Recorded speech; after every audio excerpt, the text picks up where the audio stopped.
यहाँ पे आसमान पसमान कोई नहीं बोलेगा, कुर्मी तुर्मी कोई नहीं, सिर्फ यहाँ पे यादव के राज चलेगा, यादव के। जिंदाबाद। तेजस्वी को राज आ जाएगा ना तो एगो छोड़ जात के तनिको हम लोग नहीं लगाते हैं, लेकिन अभी भाग मनाइए कि गठबंधन होकर के मोदी इधर उधर कर दिया, वो से हम लोग के तनी मुड़ी लिया हो गया है ना, तो बढ़िया बढ़िया को हम लोग तोड़ देते हैं बाजार। खोदते रहो जाहिलो, आरजेडी की कब्र खोदते रहो और बिहार की जनता को याद दिलाते रहो कि हम गुंडे थे, गुंडे हैं और गुंडे ही रहेंगे। जब जब चुनाव आएगा तो हम गुजरात से किसी लोहा फैक्ट्री से यहाँ इंपोर्ट किए जाएंगे, दिल्ली में शामिल होंगे और उल्टी सीधे बयानबाजी करेंगे, मोदी की माँ को गाली देंगे, देश को गाली देंगे, जातियों को गाली देंगे। अब दोस्तों सोचो कि इन अनपढ़ जाहिलों का अगर ये हाल अभी है कि भाई अभी उनकी सरकार नहीं है, तो सोचो उस समय आलू के समय क्या मंजर होता होगा, किस प्रकार इनके बाप लोग तांडव मचाते होंगे बिहार में। नीतीश कुमार पेंशन दे कहीं ना से रहे, पहले से कहीं नहीं 1100 कर दिए थे। तेजस्वी यादव का समर्थक है ना, आज से दुकान में ताला ताला बिल्कुल, यही मोदी का सरकार है, मोदी ही रहेगा यहाँ। बता दिए मोदी ही रहेगा, हम सेना में हैं, आर्मी में हैं, अब मोदी रहेगा भाई, जब प्रेसिडेंट हैं खुल के बोल रहे मोदी ही रहेगा। उसमें क्या आपने ऐसा देख लिया? हर चीज में कह तो दिए, जो सेना कश्मीर में जाने में डरती थी आज वहाँ खुलेआम घूम रही है, मोदी का दिन है ये, लालू यादव और नीतीश कुमार का दिन नहीं है। देखो जी, मैं दुकान में ताले का समर्थन तो बिल्कुल नहीं करता, भाई सबका अपना अपना अधिकार है कि वो जिस पार्टी को सपोर्ट करना चाहे वो कर सकते हैं। लेकिन इस फौजी भाई के बाद से एक बात तो साबित हो गई कि जो लोग सपना देख रहे हैं हिंदुस्तान में बैठकर कि हम श्रीलंका, बांग्लादेश, नेपाल जैसा भारत को बना सकते हैं, उनके पिछवाड़े में आग लगी होगी। उनको समझ में आ गया होगा कि सरकार के साथ आर्मी भी है और आर्मी एक ही इशारे पर गांव बना देगी। कलम के तो आपके चैनल के माध्यम से हमारे छोटे भाई हैं, हम यही कहना चाहेंगे, उनको सिखाना चाहेंगे, सीख देना चाहेंगे कि कलम को कभी फेंका नहीं जाता है, कलम का पूजा होता है, हम पूजा करते हैं कलम का, माँ सरस्वती का वंदना करते हैं, कलम अद्दवात का पूजा होता है, कलम अद्दवात का जो पूजा करते हैं लाला समाज के जो लोग होते हैं, कलम अद्दवात का पूजा करते हैं, जब चित्रगुप्त पूजा होता है, कलम को कभी भी देना चाहिए तो रिस्पेक्ट में जनता को देना चाहिए, ऐसे फेंक के नहीं, ये अपमान होता है। तो एक बात तो मानना ही पड़ेगा कि संगत का असर होता ही है। जब तेज प्रताप भैया थे आरजेडी में, यूँ कहे कि अपने फैमिली के साथ थे, तो फैमिली वाला प्रोपेगेंडा चलाते थे, वो इस बात पर समर्थन करते या करना पड़ता, जो भी है संगत का बात था, परिवार की बात थी। लेकिन ये जब से पार्टी से अलग हुए हैं, यूँ कहे कि इनको निकाला गया है, इनकी किस्मत और लोगों का प्यार इनके प्रति बदलता दिख रहा है। बाकी जो बच्चा बचपन से बंदूक के साथ खेला हो, शहाबुद्दीन जैसे गुंडे को अमर बोले, उनके लिए जयकारा लगाए और खुद 9वीं में फेल हो जाए, उससे क्या उम्मीद करोगे कि वो माँ सरस्वती का या फिर कलम का, दवात का या किसी भी ऐसी पढ़ने लिखने वाली चीज़ का सम्मान करेगा? मुश्किल है। यूँ कहें कि जैसे ये 9वीं फेल, वैसे इनके सपोर्टर जो गाली दे रहे थे, और वैसे क्या उससे 2-4 कदम आगे इनके जो टपोरी छाप, सड़क छाप प्रवक्ता लोग हैं वो हैं। प्रियंका भारती अब कलम बांटेंगे, घुड़सवारी भी कर ली, थोड़ा डांस भी कर लिया, जेन जी को लुभाना है, कोई भी पैंतरा आजमाना है। ऑल्दो कलम पर जीएसटी इन्होंने 18% बढ़ा दी है, फिर भी हम कलम ही बांटेंगे क्योंकि हम तलवार के खिलाफ हैं। हम कहते हैं कि शिक्षा जरूरी है, इसलिए कलम बांटना जरूरी है। बिहार का ही आंकड़ा बता रहा है कि 41% बच्चे तो 10वीं तक है, आते आते ड्रॉप आउट हो जाते हैं। बिहार की में जो बिहार का सर्वे आया था उसी का जो डेटा है मैं आपको बता रही हूँ। 9वीं से 10वीं जो बच्चे पास किए हुए हैं 14.7%, 11वीं 12वीं 9%, MA जो किए हुए हैं बिहार से 1% भी नहीं है। 3 करोड़ दलितों में मात्र 23,000 दलितों के पास सरकारी नौकरी है।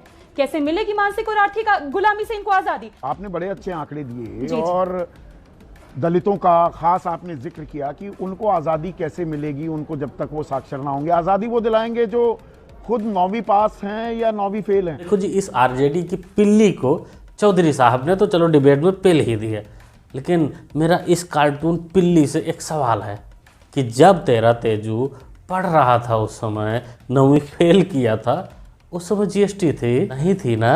अगर होती भी तो घंटा फर्क पड़ता?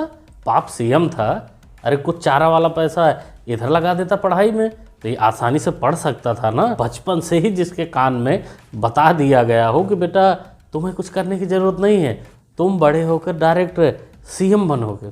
एक के कान में बताया गया है कि वो पीएम बनेगा। अब ये दोनों, एक तो बुढ़ा हो रहा है भाई इंतज़ार करते करते, और दूसरे की भी जवानी धीरे धीरे जा रही है। फलता अभी तक दोनों को नहीं मिली है, और तुम जैसी पिल्लियाँ आकर उनका सपोर्ट करती हैं।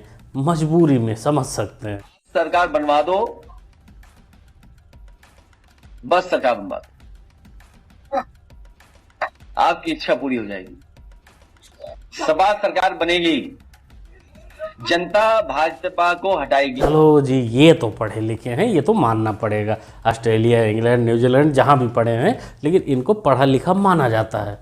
लेकिन दर्द इनका भी वही है, सेम टू सेम। ऐसे रिक्वेस्ट कर रहे हैं सामने वाले से कि सरकार बनवा दो, एक बार सरकार बनवा दो। मतलब जैसे कोई हज हाउस बनवाना हो कि कोई व्यापारी उठकर खड़ा होगा कि ठीक है सीएम साहब, मैं हज हाउस बनवा देता हूँ, आप मेरा वो वाला काम करवा देना।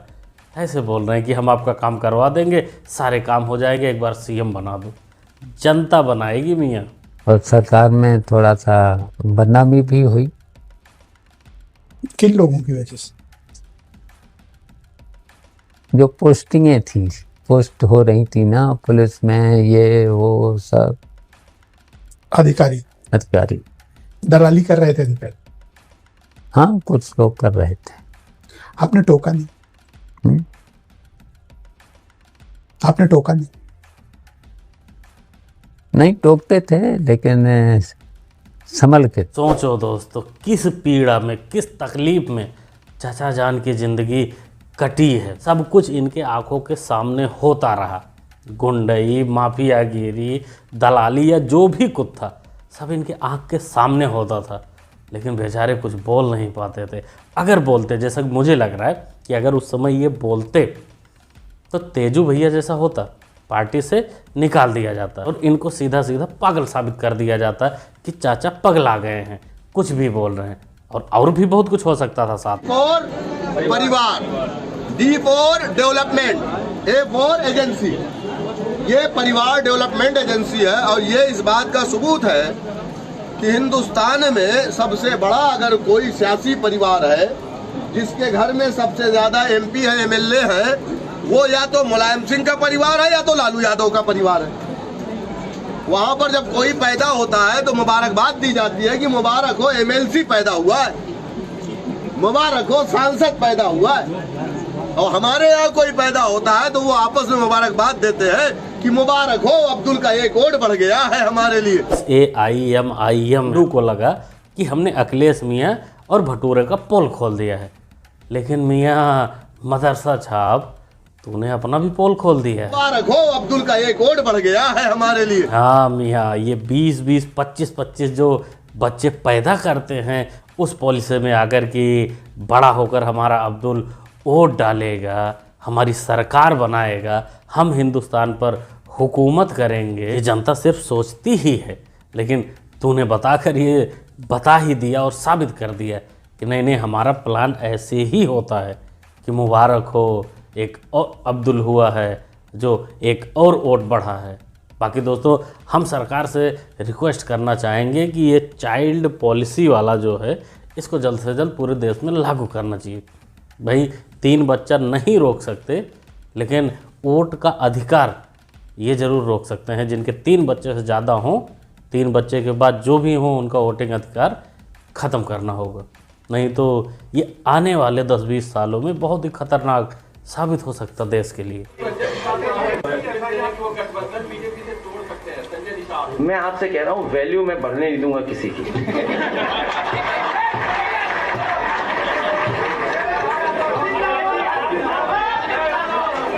किसी की वैल्यू नहीं बढ़ने दूंगा मैं। ऐसा नहीं होता पढ़े लिखे चाचा जान, वैल्यू तुम नहीं घटा सकते किसी का। तुम जिस निषाद और राजभर का वैल्यू घटाने का सोच रहे हो, वो सालों से मंत्री हैं सरकार में, अपने जुगाड़ से, अपने दिमाग से।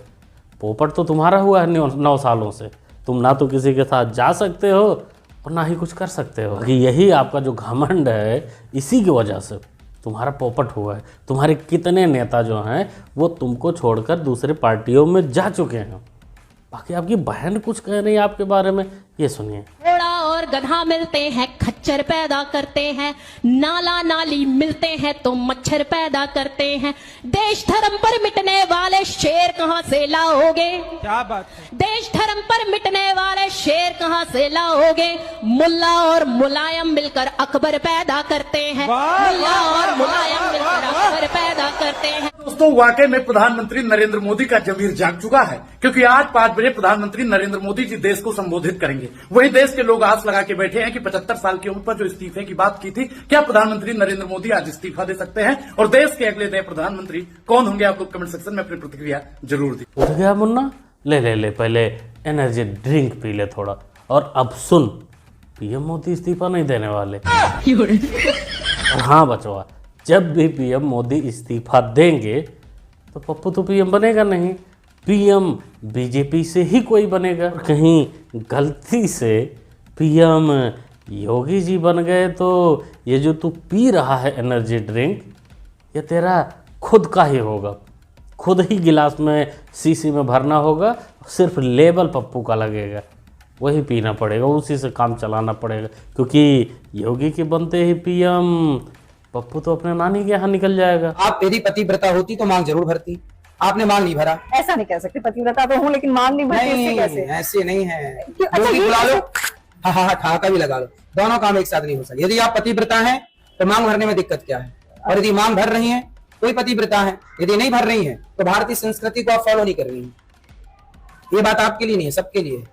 जो नारी पतिव्रता होगी उसे मांग भरने से कोई ऐतराज नहीं। मैं सनातनी हूँ, तिलक लगाने से कोई ऐतराज नहीं। गुरुजी, अगर वो लोग मांग भर ही लेंगी तो टेस्ट ड्राइव दूसरों को कैसे दे पाएंगी? नहीं संभव है ना। वैसे ये बात इनके लिए नहीं था, ये उनके लिए था, ये कुछ ऐसे लोगों के लिए था जो मस्जिद जाती हैं, मौलानाओं से गाली भी खाती हैं, लेकिन मांग भरने में शर्माती हैं। भाई नाम तो मेरे को नहीं पता उनका, लेकिन आप लोग को शायद पता होगा। पता हो तो कमेंट बॉक्स में ज़रूर लिखिएगा, ज़रूर बताइएगा। बाकी ओवरऑल पूरी वीडियो के बारे में आप लोग क्या कहना चाहते हैं, क्या समझते हैं, कमेंट बॉक्स खाली है, कमेंट में लिखिए, बताइए, अपनी राय दीजिए। मुन्ना भाई को सपोर्ट भी कर सकते हैं चैनल को सब्सक्राइब करके, क्योंकि सब्सक्राइब करना होता है बिल्कुल फ्री।